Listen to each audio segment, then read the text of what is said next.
Hello, everyone, and welcome back to English Pod. My name is Marco. And my name is Catherine, and we've got a special announcement to make today. That's right. This is lesson number 200. Woohoo! Woohoo! So, good job, English Pod. We have over 200 lessons already in our library, so that's like enough for like 6 months of continuous learning, I think. But the lessons keep coming and they keep getting better. So of course you should continue to listen to us. We just thought we would mention that today is the special number 200. Exactly. And because it's a special number, we're going to talk about a very laid-back topic, but very interesting nonetheless. We're talking about junk food. You might argue that it's actually too laid back and is the cause of many problems in America and other places in the world. Junk food is unhealthy food. So let's take a listen to today's dialogue, and we'll be back in a moment to talk about what's going on.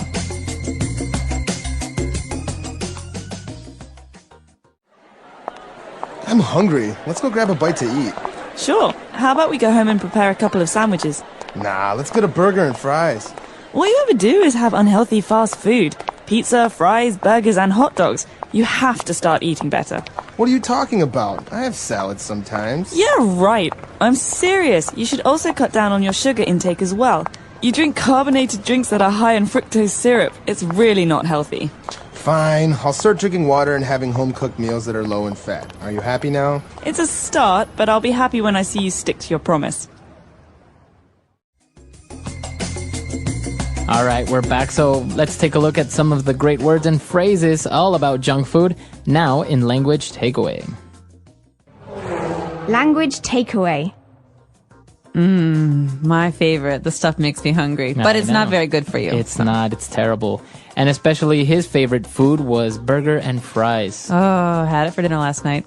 Really? You had burger and fries? Yeah, maybe. Well, it's not very healthy, and there's a great way to describe this. The word is unhealthy. All right, so yes, as you say, it's very unhealthy. Well, yeah, because you get fat, they're very high in calories, so it's unhealthy. So that means it's not good for you. That's right. So just a reminder, in English, when we hear the word unhealthy or unhappy, this means not healthy. That's not right. happy. Un is a prefix that means not. Okay, and talking about unhealthy food, in general, what are we talking about? We're talking about fast food. Okay, so this might require a story. What is the meaning behind fast food as opposed to slow food? Because there is no slow food, right? I think now they have it in like France or something like that. They talk about slow food. But anyways, fast food is food that is prepared very quickly. So you go, you order, in 2 or 3 minutes, you have your entire order ready to go. Okay, so maybe this is the food that I could get at McDonald's or Burger King, where they make it very, very quickly, and I can go home or I can go to the office with my food ready. Exactly. So fast food, very popular among countries, very popular nowadays among busy people who have no time to sit down at a restaurant or eat, or sit down and have a proper lunch. Fast food. And one of the important drinks at a fast food restaurant is a carbonated drink.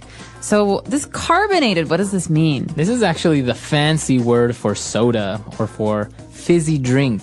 Fizzy, okay, so something that's carbonated has bubbles. Yeah, it has bubbles. For example, a lot of Europeans drink carbonated water. That means water with bubbles in it. That's right. So actually the bubbles are caused because the drink has a high concentration of a certain gas, such as carbon. So that's why it has all these bubbles and it's fizzy, like Coca-Cola, for example. Right, Coca-Cola or Sprite, these are carbonated drinks. Very good. So you have carbonated water and you have carbonated soda. What is the thing that makes soda different? What is it that makes soda taste so good? It's sweet. And the ingredient that makes it sweet is called fructose syrup. Fructose syrup is essentially sugar. Yeah, and it comes from corn, I believe, right? That's right. So you can also hear the name corn syrup. And this is a sweet syrup that comes from corn that makes drinks like Sprite and Coca-Cola taste so good. It's also very unhealthy for you. Yes, because it has a lot of calories. So that is one of the main ingredients in soda. Now you know you have fructose syrup. All right, so that's all we've got for Language Takeaway. Let's take another listen to today's dialogue. We'll be back in a second. I'm hungry. Let's go grab a bite to eat. Sure. How about we go home and prepare a couple of sandwiches? Nah, let's get a burger and fries. All you ever do is have unhealthy fast food. Pizza, fries, burgers, and hot dogs. You have to start eating better. What are you talking about? I have salads sometimes. Yeah, right. I'm serious. You should also cut down on your sugar intake as well. You drink carbonated drinks that are high in fructose syrup. It's really not healthy. Fine, I'll start drinking water and having home-cooked meals that are low in fat. Are you happy now? It's a start, but I'll be happy when I see you stick to your promise. All right, we're back. So now we have a couple of great phrases that we heard along the dialogue. So let's take a look at those now in Fluency Builder. Fluency Builder. All right, so starting off, this is a very interesting phrase because we saw it in the first sentence and it says, let's go grab a bite to eat. Let's grab a bite to eat. So to grab is to hold something with your hand, okay, to do it quickly. He grabbed my arm. So to grab a bite to eat, a bite is a small taste. We're going to have a quick meal. So after work, you want to go grab a bite to eat? That means let's go have something to eat quickly. Yeah, I'll be there soon. Let me just grab a bite to eat. So a bite is a little bit. It's a small amount of food. Now for our next phrase, it's very important because I've noticed that a lot of our English learners make the mistake of using this phrase. It's how about. How about? So in today's dialogue, the phrase is, how about we go home and prepare a couple of sandwiches? So how about is used as a suggestion is, how do you feel or what do you think of going home and preparing a couple sandwiches? So another way to say this is, why don't we go home and prepare some sandwiches? Exactly. But commonly, English learners make the mistake of using how about as a way of saying, how was it or how is it? So for example, how about your weekend?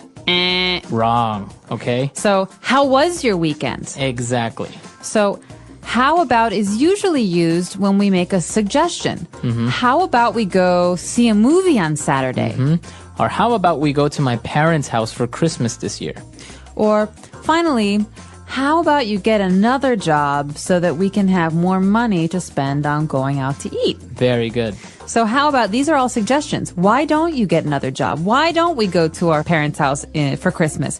So you can't say, how about your weekend? You say, how was your weekend? Yeah. So there's a big difference there. Very good. So make sure to stay away from that typical mistake using how about. Now, moving on, we were talking about fast food and how it's bad for you. And she said, you know what? You should also cut down on your sugar intake. So to cut down, that's a phrasal verb. That's right. Cut down. So that means to decrease. I'm trying to cut down on the amount of soda that I drink.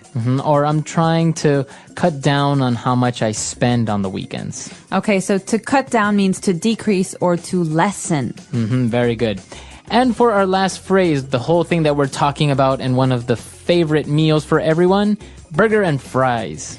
Okay, so this is one of many combinations for meals. You can have burger and fries, which is a hamburger and French fries.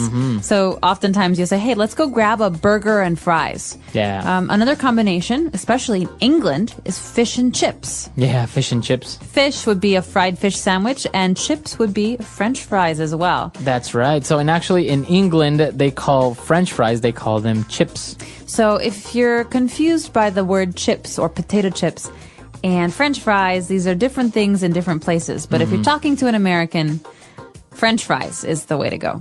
Or for a while, they were called freedom fries. Well, we don't need to talk about that. We can talk about that in a later lesson. But for now, the phrase is burger and fries. All right. So let's listen to our dialogue for the very last time.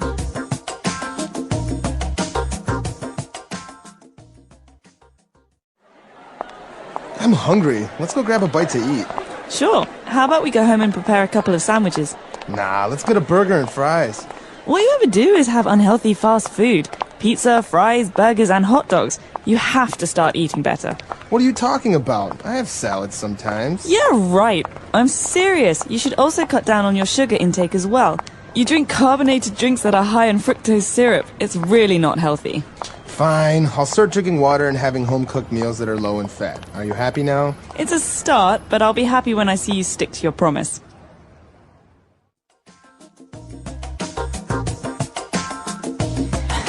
We're back, Marco. You're laughing. I know you like junk food. What's your favorite junk food of all time? Actually, I am a big fan of fried chicken. I love fried chicken. Yummy.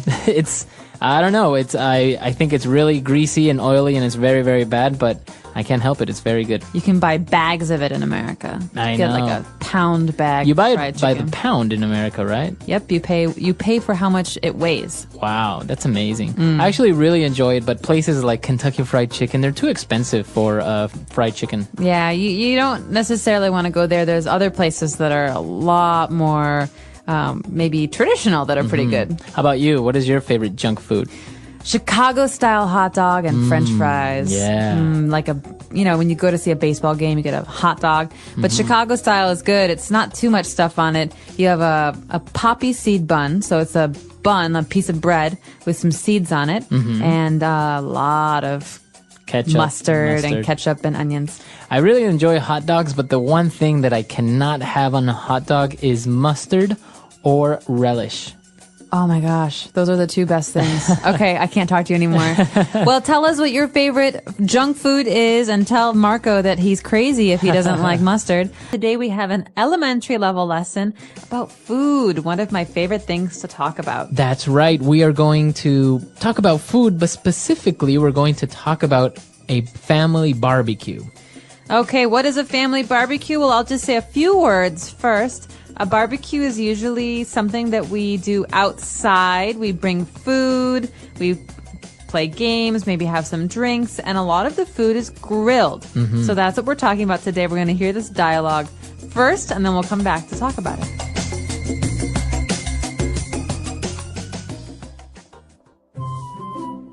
Is everything ready for the big family barbecue tomorrow? Yep, the steaks and chicken are marinated, and I also bought hamburger buns. We should also cook a couple dozen hot dogs and kebabs. Yeah, good idea. We could put some lawn furniture outside next to the grill. I also set up the tent outside so we can hide from the sun if it gets too hot.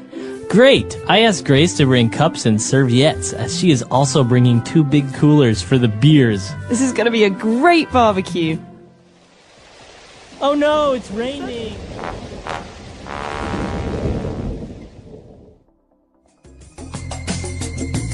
All right, we're back. So probably a couple of words you didn't really understand. So let's take a look at those now in language takeaway. Language takeaway. Lots of food words, Marco. The first one is barbecue. We were talking about that a minute ago. A barbecue is something we do usually for a special occasion or for dinner. It's a summertime thing. You know, you go outside when it's warm and the entire family comes and we have food. Sometimes people even bring food. Right. And actually, as you mentioned, it's something that you do a barbecue. You have a family barbecue, but it's also a verb to barbecue something. So to cook meat on a barbecue. So that's cooking meat, not in a stove, not with gas. Usually it's under a fire or very warm, intense heat coming from coals. Exactly. And so before we cook food, usually before we cook meat on the grill, before we barbecue it, we have to marinate it. Okay? So in this situation, the steaks and the chicken are already marinated. Okay. So to marinate something which is a verb, or the steaks and chickens are marinated, which is an adjective. So basically means that you have added spices and maybe some lemon juice, different herbs or salts to the meats in order to give it flavor before you cook them. Exactly. Sometimes in Indian cooking, for example, you marinate with a yogurt sauce and you leave the meat in the refrigerator for a whole night. Exactly. So marinating or to marinate is a process to give flavor to food. Very good.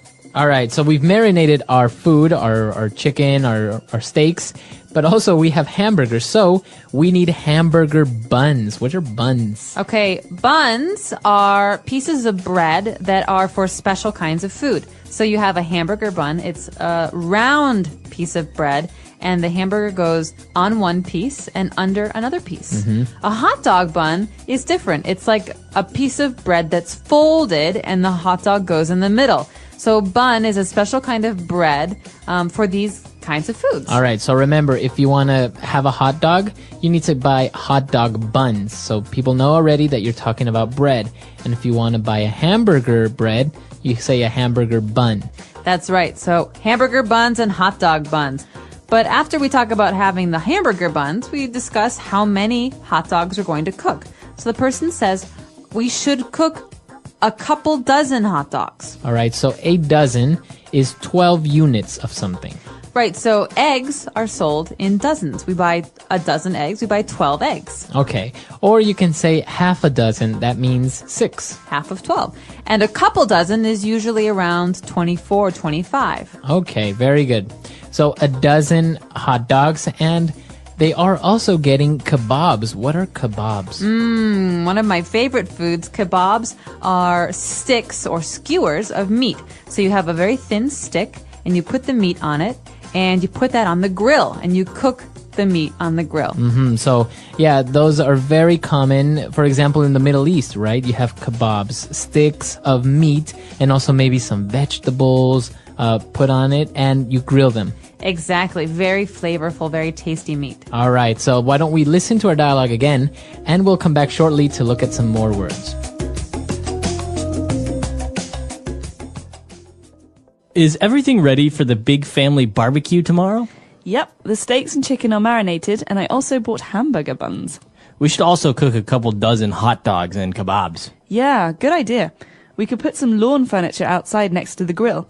I also set up the tent outside so we can hide from the sun if it gets too hot. Great! I asked Grace to bring cups and serviettes, as she is also bringing 2 big coolers for the beers. This is going to be a great barbecue. All right, we're back. So now why don't we go to a second part of language takeaway and take a look at 5 more words. Language takeaway. All right, the first word that we're going to look at is lawn furniture. So we're going to have lawn furniture outside. Okay, so before we even start thinking about food, we have to decide where people will sit at this barbecue. And so we have to find out how much lawn furniture we have. Furniture can be a sofa, a table, a chair. We have furniture in the house, but lawn furniture is furniture for the outside. A lawn is Right. the green grass outside your house. So it's usually not going to be made out of wood, for example, because if it rains, it might get ruined, right? So usually it's either plastic or maybe even rock or stone. or metal. Or metal. So that's what lawn furniture is. Furniture that is made to be outside in your backyard, for example, or that sits on your lawn. Exactly. And so we're going to be on the lawn furniture. We have the special thing for cooking meat outside, the grill. Okay, so we mentioned that you grill chicken or you grill steaks, but it's also a noun, a grill. So a grill, what is that? A grill is like a stove for the outside, but instead of having electricity to make the fire, we have gas or propane. And this is something that we light on fire. We use coals to keep the insides very warm. And so this is just a way to cook meats or even vegetables outside. Okay, perfect. So that is a grill. And if you're going to cook foods or vegetables in this way, so you're going to grill them. All right. And, well, just in case it gets hot and you want to hide from the sun, we are going to set up a tent. Okay, a tent. You can sleep in a tent, but in this case, a tent is just a covering outside. So maybe some cloth or some fabric that will stand over us when we sit down or want to be outside. It's also a way to protect us from the rain. Right. So as you mentioned, a tent is something that you set up temporarily made out of cloth or plastic to protect you from the sun or rain. Or if you're going camping, you sleep in one. All right. And now that they have all the food, they need cups. And then they mentioned this strange word. It kind of sounds French. Serviettes. Serviettes. So I do think it comes from the French word. This is a British way of saying napkins. A napkin. It's like paper for cleaning your hands and cleaning your mouth that you throw away. Okay, so you can say napkins, or if you want to sound a little bit more fancier, you can say serviettes.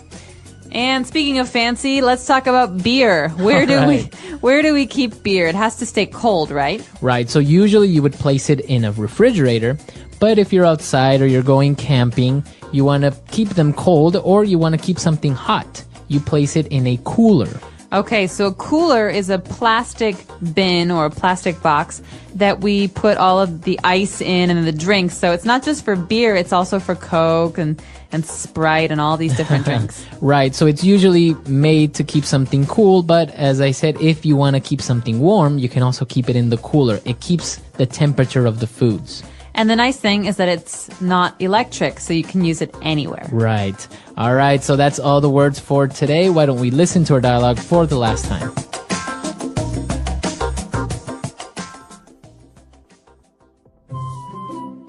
Is everything ready for the big family barbecue tomorrow? Yep, the steaks and chicken are marinated, and I also bought hamburger buns. We should also cook a couple dozen hot dogs and kebabs. Yeah, good idea. We could put some lawn furniture outside next to the grill. I also set up the tent outside so we can hide from the sun if it gets too hot. Great! I asked Grace to bring cups and serviettes, as she is also bringing 2 big coolers for the beers. This is going to be a great barbecue.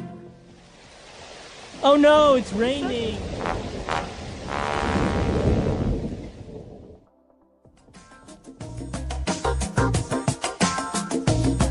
All right, we're back. So family barbecues and doing these things. Did you do these when you were young at home? Do you still like to do it? All the time. I love barbecues. That's one of my favorite ways to eat food. The nice thing about a barbecue is you get to sit outside and relax, and there's nothing better than nice, fresh grilled meat. Right, and well, you have all your friends over, so you're having a couple of beers and you're having some meat, and it's actually a really nice way of just having something at home with good friends and family, right? Exactly, and some of the most important barbecues we have are in the summer near July 4th. And so people like to have July 4th barbecues where you celebrate Independence Day and sit outside and drink and have hot dogs and hamburgers and macaroni and cheese. Actually, well, I was in Chile. I noticed that as well. Near their festivities for their independence, which is September 18th, a lot of people get together and have barbecues, and it's so popular that pretty much every house in the neighborhood you can smell somebody barbecuing on the weekend. You're making me so hungry. Food, a deep dive into a basic need. Food is one of the most essential parts of human life. It is not just a source of energy, but also a way to experience culture, celebrate traditions, and build connections with others. In this topic, we will explore food from different angles, its types, its role in our lives, and how to talk about it in English. This will help English learners improve their vocabulary, sentence construction, and understanding of the topic. What is food? Food refers to substances that people and animals eat or drink to sustain life, promote growth, and maintain health. It is a combination of nutrients like carbohydrates, proteins, fats, vitamins, and minerals, which are necessary for the body to function properly. Categories of food. 1. Natural foods. These are foods that come directly from nature. They are not processed or altered. Examples include fruits, apples, oranges, berries. Vegetables, broccoli, spinach, carrot. Nuts and seeds, almonds, peanuts, sunflower seeds. Grains, wheat, rice, oats. 2. Processed foods. Processed foods are altered during preparation. They may include added sugar, salt, or preservatives. Examples are bread, canned soup, packaged snacks. 3. Cooked foods. Cooking changes the texture, flavor, and digestibility of food. Common cooking methods include boiling, baking, grilling, frying. Meals of the day. Meals are the structured times when people eat. Understanding the names and purposes of meals is essential. 1. Breakfast. The first meal of the day, typically eaten in the morning. A healthy breakfast might include eggs and toast, cereal with milk, fresh fruit. 2. Lunch. Lunch is usually eaten in the early afternoon. It is often lighter than dinner, but still filling. Examples of lunch foods: sandwiches, salads, rice with chicken. 3. Dinner. Dinner is the main meal of the day, often eaten in the evening.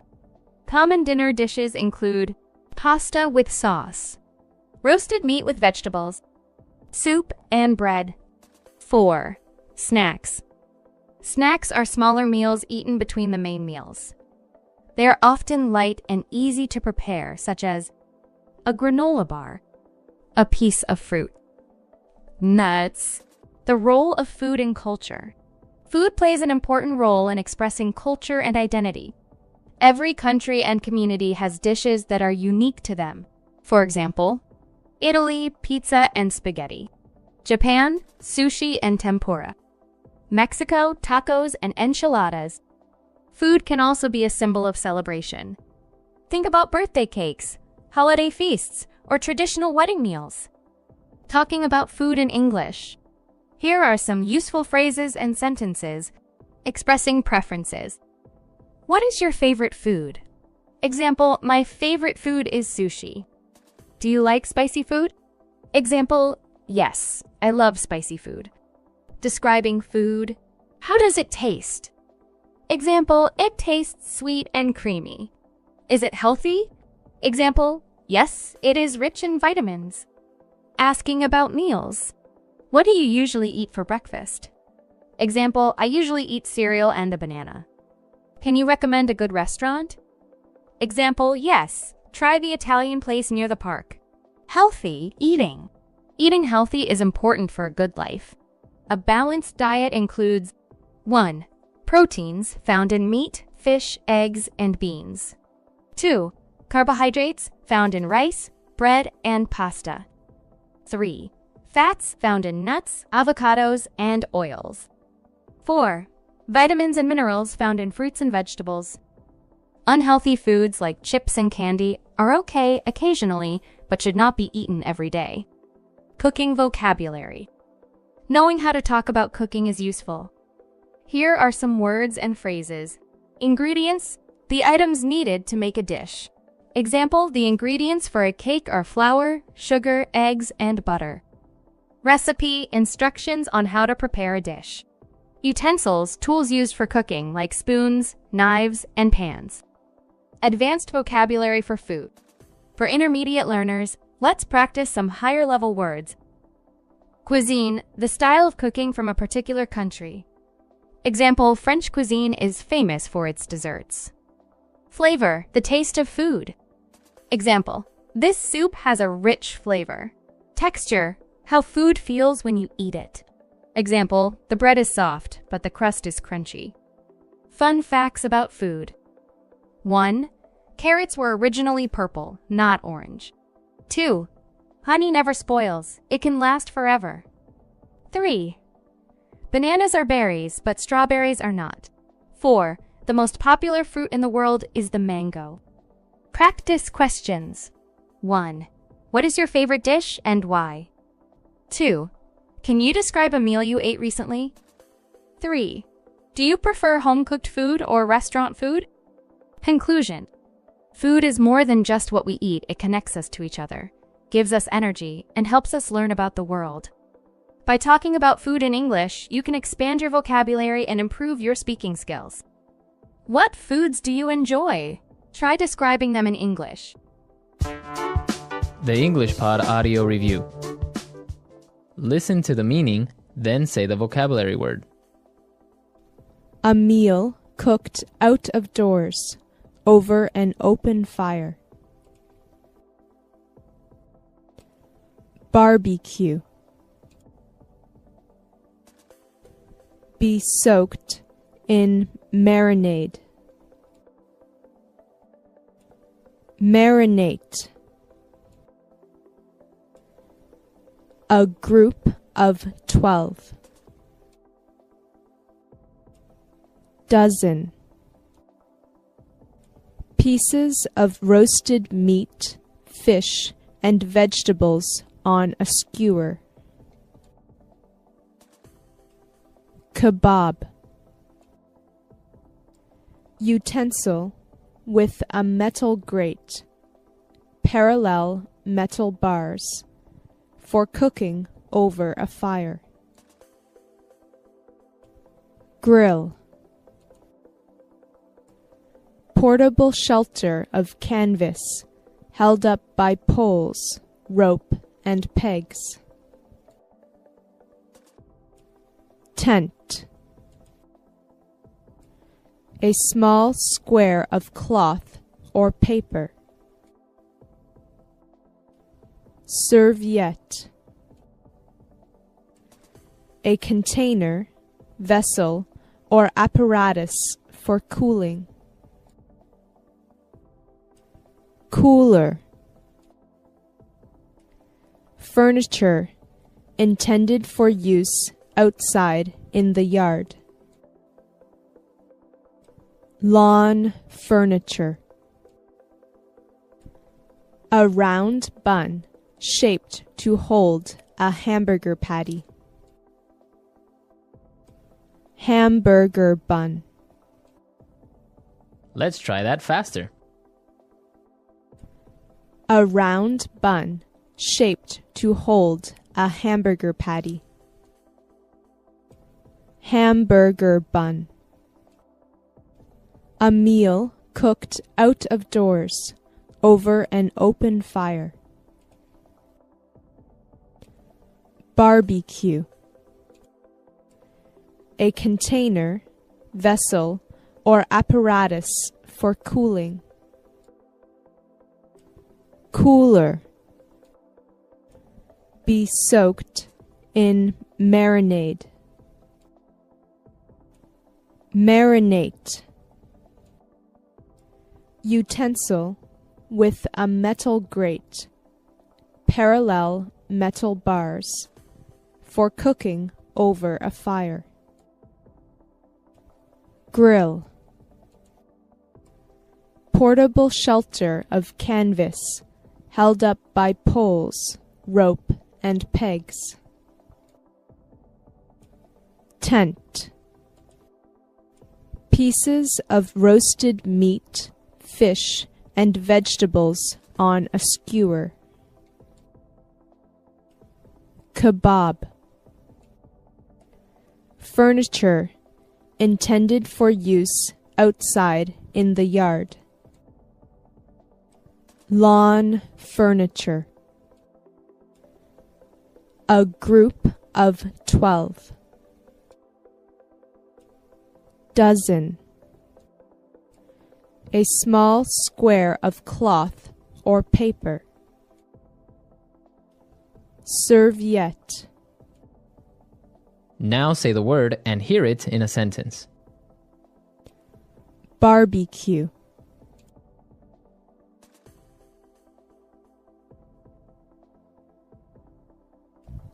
How about we have a barbecue tomorrow night? Barbecue.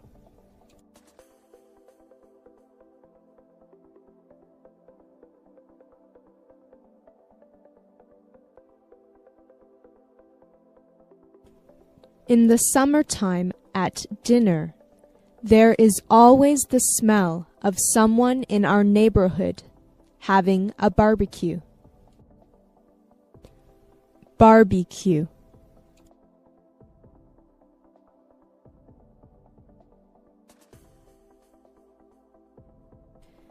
Can you smell the barbecue? My mouth is watering. Marinate.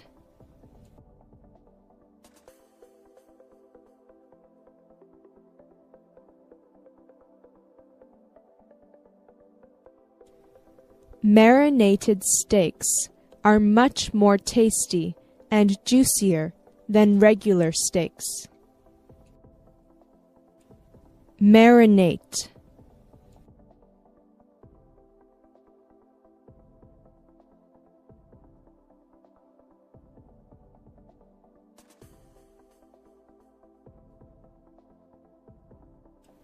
The only thing I know about my friend's secret recipe is that she marinates the chicken breasts overnight. Marinate.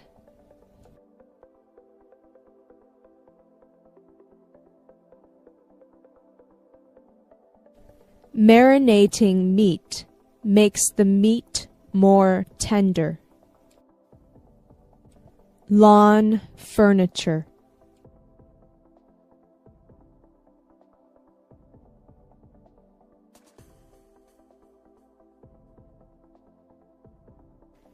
We have a whole bunch of lawn furniture and a swimming pool in our backyard.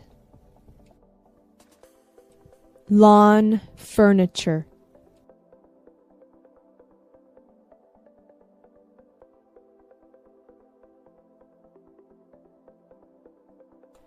The home store down the road is having a sale on lawn furniture. Lawn furniture.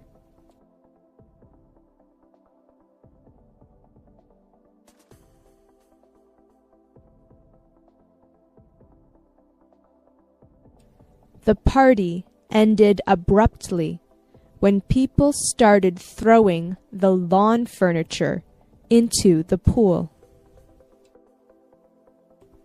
Grill.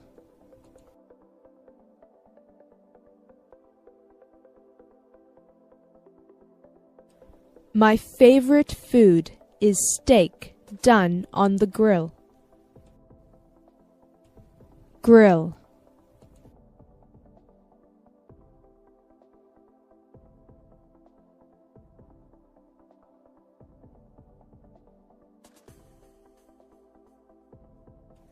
After you finish cutting up the vegetables, wrap them in some aluminum foil and place it on top of the grill. Grill.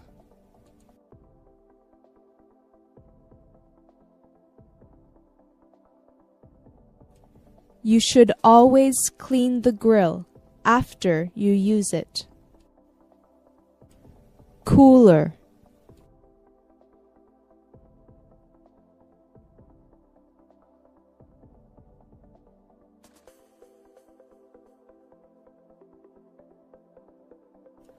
We brought a cooler with us to the beach so that we could keep the drinks and the sandwich meat cold. Cooler.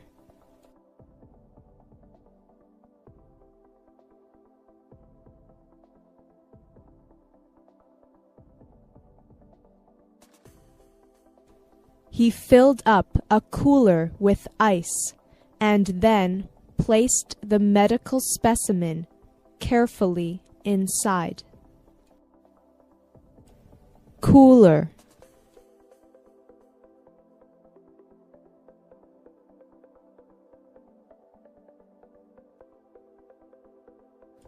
When we go camping, we always have a cooler or two to keep food cold.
Hi, I'm Olivia. Today, I want to share with you about a day in my lovely family's life. First, meet my dad. He's often in our garden looking after colorful flowers. Every flower has a name, and Dad knows them all. He loves teaching me about them. Here is my mom. She's often singing a happy tune while she knits. She's the one who makes sure we have warm sweaters for the cold winter days. Do you know? They met at a music concert a long time ago and have been together ever since. Then there's my elder brother, Jake. If he's not in school, he's in the garage. He loves fixing things, especially his bicycle. I'm his younger sister, and he's always showing me how to ride safely. We often race each other around the block, laughing as we go. Now, let's not forget my loving grandparents. They have a special spot in the living room where they love doing crossword puzzles. They have so many memories and stories. They often talk about the days they danced at local festivals. We love looking at their old happy photos where they wear bright, colorful clothes. Wait, there's more. My twin cousins, Lucy and Luna, are always a bundle of joy. They are always playing, laughing, and running around. Their parents, my dear uncle and aunt, often share tales of their latest travels. On each visit, they surprise us with interesting little gifts from places they've been. Lunchtime is special. We all gather, enjoy Mom's delicious pies, and chat about everything. Sometimes, for a treat, Dad makes a sweet lemonade, which Jake and I absolutely love. As the evening comes and the stars begin to shine, we gather outside. We talk, laugh, and enjoy being together. My family is all about love, fun, and precious moments. Welcome, my friends. I hope you all are doing well. Today, I have something truly special for you. We all know that English is the most important language in the world. If you want a good job, you should know English. If you want to travel the world, you should learn English. If you want to start a business, English will help you connect with international clients. Even if you just want to watch movies, listen to music, or scroll through social media, English is everywhere. But have you ever stopped and asked yourself, why is English the global language? What makes it so special? How did one language dominate the entire world while thousands of others faded into the background? And most importantly, how can English change your life? Today, we are going to uncover the shocking truth behind why English became the most powerful language in the world. But before we begin, make sure to subscribe to our channel so you never miss an important lesson like this one. Now let's start with the real reasons behind English's global domination. Let's go back in time. 1,500 years ago, English was not the global language. In fact, it was just a local language spoken by a few small groups of people in England. At that time, powerful languages were Latin, Greek, Chinese, and Arabic. These were the languages of empires, trade, and religion. English was considered a simple, unimportant language spoken only by people in a small island nation. So, how did it go from a small language to the #1 language in the world? The answer lies in history, power, and globalization. Now imagine this. It's the 1600s, and England is a growing power. But England is not the biggest country in the world. Other empires like Spain and France are much stronger. But England had a secret weapon. Its navy. The British built one of the strongest navies in history. They started traveling, conquering, and colonizing different parts of the world. Soon, India, Africa, Australia, and parts of America were under British control. With British rule came the English language. Here's the key part. Even after these countries gained independence, English remained the language of government, business, and education. That's why even today, India, Nigeria, and South Africa still use English as an official language. Now that we understand how the British Empire spread English across the world, let's move to the next chapter of this story. Because even though the British helped English reach many countries, that alone was not enough to make it the world's dominant language. There was another major event that changed everything, something even bigger than the British Empire. And that event was the rise of the United States of America. The year was 1945. The world had just gone through one of the deadliest conflicts in history, World War II. Many of the most powerful countries like Britain, Germany, and France were left in ruins. Their economies were broken, their cities were destroyed, and they had lost millions of people in the war.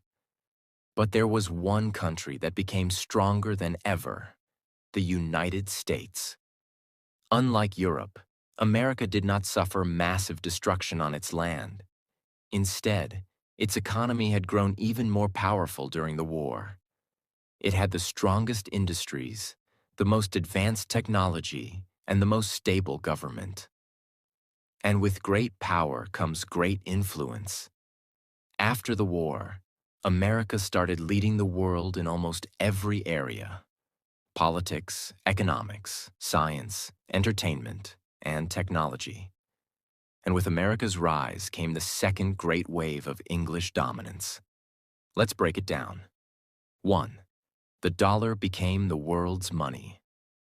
One of the biggest reasons English became so dominant was because of money. After World War II, the American dollar became the most powerful currency in the world. Almost every major country started using the dollar for international trade, banking, and business. Think about this. When countries buy oil, they pay in dollars. When businesses trade across borders, they use dollars. When people invest in global markets, they rely on the American financial system. And because money and business go hand in hand, the language of business became English. Even today, if you want to work for an international company, negotiate deals, or start a global business, you must know English. 2. America created modern entertainment and pop culture. The second major factor that made English so powerful was Hollywood and the music industry. During the 20th century, America became the world's entertainment leader. Before this, people around the world enjoyed local movies, music, and literature in their own languages. But after the war, Hollywood movies and American music started dominating the entire world. The biggest films were made in Hollywood. The most famous music artists were from America. The most popular TV shows were in English. As a result, more and more people started watching movies in English, listening to English songs, and dreaming of speaking English like their favorite stars. Even today, the most successful music albums, Netflix shows, and the Hollywood blockbusters are in English. And because people love entertainment, they naturally learn English without even realizing it. 3. The internet was built in English. Imagine a world without the internet. Today, we use it for everything: learning, working, socializing, shopping, and even entertainment. But here's the thing. When the internet was created, almost everything was in English. The first websites were in English. The biggest tech companies, Google, Microsoft, Apple, Amazon, Facebook, were American. The programming languages that power the internet were also written in English. Because of this, English became the dominant language of the online world. Even today, most websites are in English. Many software programs require knowledge of English. If you want to succeed in the digital age, you must understand English. This means that whether you are studying, doing business, or just using social media, English is everywhere. 4. English became the language of science and innovation. One of the most important reasons English became the most powerful language is because it became the language of science, medicine, and technology. Think about this. The most important scientific research is published in English. The biggest universities in the world teach in English. The most advanced medical discoveries are shared in English. The most successful tech companies operate in English. If you are a scientist, doctor, or engineer, and you want to share your work with the world, you must do it in English. This is why students and professionals from countries like China, India, Brazil, and Russia all study English. They know that if they want to be part of global progress, they must speak the global language. 5. America's military and political influence. English also became powerful because of America's military and political influence. After World War II, America became the world's most powerful country, not just in business and technology, but also in military strength and politics. The United Nations, the most important global organization, uses English as one of its main languages. The world's most powerful military alliance, NATO, operates in English. When world leaders meet for international summits, they often speak English. In short, if you want to participate in global politics, you need to understand English. Now let's take a step back and look at the bigger picture. English is not the most spoken language in the world. Mandarin Chinese has more native speakers. Spanish is spoken across many countries.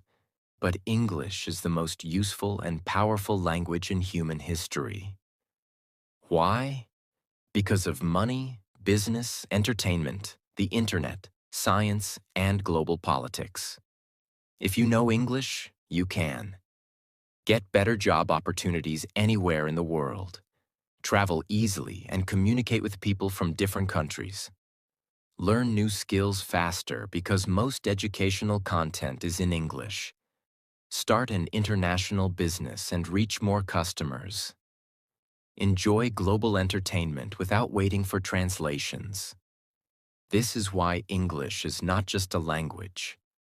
It's a global skill. We explored how English became the most powerful language in the world. We saw how the British Empire spread it to different continents, and how America's rise made it essential in business, science, entertainment, and technology. But now, we have a big question to answer. Will English remain the global language forever? Or could another language like Chinese, Spanish, or even artificial intelligence AI translations replace it? Now we will go deep into this topic and break it down step by step in a way that's super easy to understand. By the end, you'll have a clear idea of what the future of the English language might look like. So, let's get started. Why English is still getting stronger. Even though many people ask if English will lose its power, the reality is that English is not just staying strong, it's growing stronger. Let's look at some facts that prove this. A. More people are learning English than ever before. Did you know that right now, more than 1.5 billion people around the world are learning English? That's almost 20% of the entire world's population. Even countries where English is not an official language, like China, Russia, Brazil, and Germany, are making English a mandatory subject in schools. Why? Because parents, students, and professionals all understand one thing. If you know English, you have better opportunities. You can get better jobs. You can study at the world's best universities. You can communicate with anyone around the world. Even in small villages in Africa or remote towns in Asia, English learning centers are opening every day. This means that English is not just a language, it has become a life skill, and this demand is still increasing every single year. B. The digital world runs on English. We live in a world that is completely connected by the internet, technology, and social media. And guess what? The internet was built in English. More than 50% of websites on the internet are in English. Most software programming languages are based on English words. If you want to work in technology, AI, coding, or data science, you must know English. Even social media platforms like Facebook, Instagram, Twitter, and YouTube use English as their primary language. For example, when a new trend starts on social media, it usually starts in English. Most viral videos, memes, and global discussions are in English. Even when people from non-English speaking countries post content, they often use English hashtags to reach a bigger audience. This means that English is not just a language, it is a digital necessity. And in today's world, if something is strong in the digital space, it is strong in the real world too. This is why millions of people in countries like India, China, and Brazil spend years improving their English just to get better jobs. Because in business, knowing English means you have access to higher salaries, international clients, and career growth. So, if a language helps people make money, will they stop learning it? Of course not, and that's another reason why English is still getting stronger. Now, let's discuss the second big question. Could another language take over English as the global language? The answer is, it's possible, but very difficult. Let's look at some of the most powerful languages in the world and see if they could ever replace English. Chinese, Mandarin, the most spoken language. Chinese has more than 1.3 billion native speakers, making it the most spoken language in the world. And China is one of the fastest growing economies with a lot of influence in global trade, manufacturing, and technology. So, could Mandarin replace English? Here's the problem. Chinese is very difficult to learn. It has thousands of characters instead of an alphabet.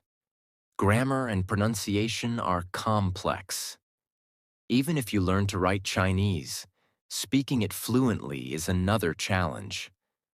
China itself encourages English learning. Many Chinese students and professionals prefer to learn English instead of spreading Mandarin worldwide. For these reasons, Mandarin is powerful but unlikely to replace English. Spanish, the second most spoken language. Spanish is spoken by more than 500 million people and is the official language of over 20 countries. Could Spanish become the next global language? Here's the problem. Spanish is mostly spoken in Latin America and Spain. Outside these regions, it is not widely used. Many Spanish-speaking countries themselves prioritize English for business and education. The digital and tech world is still dominated by English. So, while Spanish is growing, it is not strong enough to replace English globally. Artificial intelligence, AI, and automatic translation. Some people argue that in the future, AI-powered translation will make language learning unnecessary. For example, Google Translate is improving. AI tools can now provide real-time voice translation. In the future, people might just wear AI-powered earbuds that instantly translate any language. So, could AI remove the need for English? Not exactly. Here's why. AI translation is still not perfect. Business leaders, scientists, and professionals will still prefer to communicate directly in one common language. English is already deeply integrated into global culture, business, and education. This means that even if AI translation improves, English will remain the dominant global language. So, what does all this mean for the future? Here's what we can expect. English will continue to grow. More people will learn it. More universities will teach in English, and more businesses will require it. English might evolve. In the future, we may see simpler English dialects that make it easier for global learners. Other languages will remain important. Spanish, Chinese, and Arabic will still be powerful, but they won't replace English globally. AI will assist, but not replace English. Technology will make communication easier, but English will still be essential for jobs, business, and education. So, if you are learning English, you are making one of the best investments in your future. Because no matter how the world changes, English will remain the language of opportunity, success, and global connection. We have already discussed why English is the global language and why it is not going away anytime soon. But now, we are going to talk about something even bigger. How English can change your life. Because the truth is, English is not just a language. English is a tool. English is power. English is freedom. And if you truly understand this, if you truly take this seriously, it can completely transform your future. So let's start from the very beginning. Before we talk about how English can change your life, let's imagine something. What if you didn't know English? Let's say you only speak your native language. At first, it might not seem like a big problem. But then reality hits. You want to watch a movie, but the best ones are in English. You want to read a book, but the most powerful books are in English. You go online to learn a skill, but most tutorials are in English. You apply for a job, but they say, English required. You travel to another country, but no one understands your language. You want to do business, but your clients speak English. Slowly, you start to realize something very important. Without English, the world feels smaller. Your opportunities become limited. Your knowledge becomes restricted. And worst of all, you feel stuck. Because no matter how talented, skilled, or hardworking you are, if you don't speak English, the world will not listen to you. That is the reality. But here's the good news. You can change this. And that's exactly what we're going to talk about next. Now let's flip the story. Let's imagine a different version of your life. One where you speak English fluently. What happens then? A. You get better job. Opportunities. If you know English, your career changes completely. You can apply for high-paying jobs in multinational companies. You can work remotely for companies in the USA, UK, or Canada. You can easily get promoted because you can communicate with international clients. If you are a business owner, you can sell to customers worldwide. And do you know what's crazy? Many people work for years in their own country, making very little money.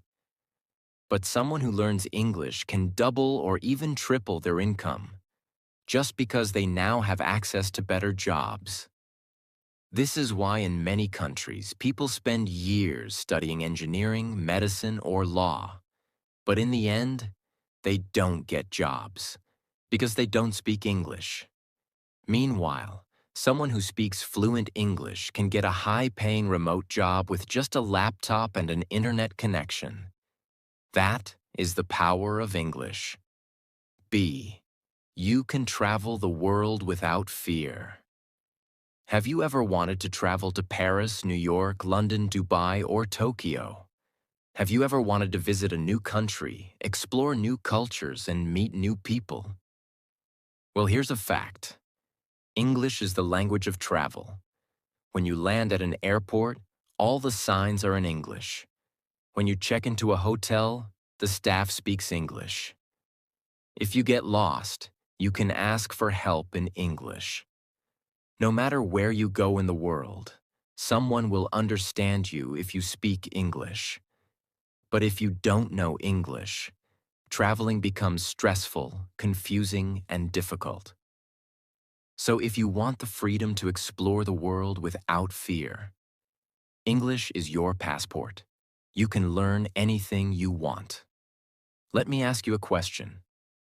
What is your biggest dream? Do you want to become a doctor, engineer, designer, or artist? Do you want to start a business and become your own boss? Do you want to become a successful YouTuber, influencer, or writer? No matter what your dream is, there is one thing you need: knowledge. And guess where 90% of the world's knowledge is stored? In English. Think about it. The best universities in the world teach in English. The best self-improvement books are written in English. The best online courses and tutorials are in English. If you don't know English, you miss out on all of this knowledge. But if you do, you can learn anything. You can develop any skill. You can change your life. And that brings us to our final point. At the end of the day, learning English is not just about words and grammar. It's about power. It's about freedom. When you speak English fluently, you no longer feel trapped in your country, in your job, or in your limitations. Instead, you feel confident, strong, and independent. You can communicate with anyone in the world. You can make money from anywhere. You can learn, grow, and achieve your dreams. And that is why millions of people around the world are working hard every day to improve their English. Because they know that English is not just a language. It is a life-changing skill. And now, it's your turn. My friends, we have reached the end of this journey. But before we finish, I want to leave you with a challenge. Don't just listen to this. Take action. Start practicing English every single day. Read, listen, speak, and write in English as much as you can. Don't be afraid of making mistakes. Keep going. And most importantly, never give up. Because one day in the future, you will look back and realize, learning English was the best decision of your life. And when that day comes, you will thank yourself for never giving up. So go out there and make it happen. And if you found this video helpful, make sure to subscribe to my channel because I have many more powerful lessons coming your way. Let's learn, grow, and change our lives together. Thank you for watching, and I'll see you in the next video.